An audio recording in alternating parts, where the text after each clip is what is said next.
Have you ever lived in the desert? For many years, I lived in the deserts of Arizona. And I remember hearing someone say recently, Arizona? Oh, there's nothing there in those deserts. You know, it's so barren. And when I heard this, I thought, are you crazy? The desert is not an arid, barren place.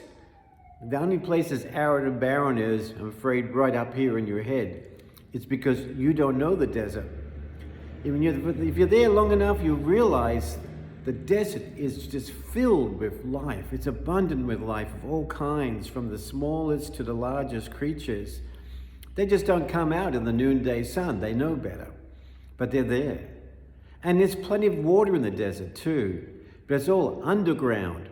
It may be many feet underground, but there's rivers under there, and the water is very plentiful. You know, Jesus went to the desert to refresh himself.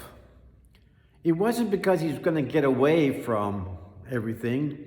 It was really so he could get in touch with everything. And because he knew that in the desert places, that's where you kind of strip off all that noise and chatter that you hear in your life. And you can focus on what are you saying to yourself? And what are you hearing being said to you, by you? It's a great place to begin. It's a great place to listen to the silence, listen to the wind, and observe all the life that is around you that's so busy and abundant and prolific, doing all kinds of wonderful creative stuff. I tell you, if you want to understand things about life, the desert is a great place to go.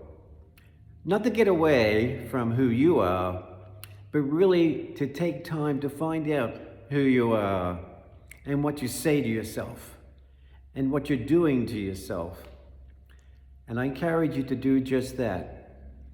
You don't need to run off to a desert actually for that purpose. You can go to a quiet place by a stream, by the ocean, at home in the backyard, even in a closet, where there's no noise, no chatter, there's just you. It takes a while to get accustomed to that, believe me, but it's so constructive and so beautiful when you start hearing what you're saying to yourself. And if you go even further, when you start hearing what God is saying to you, now you really come alive. Have a great week.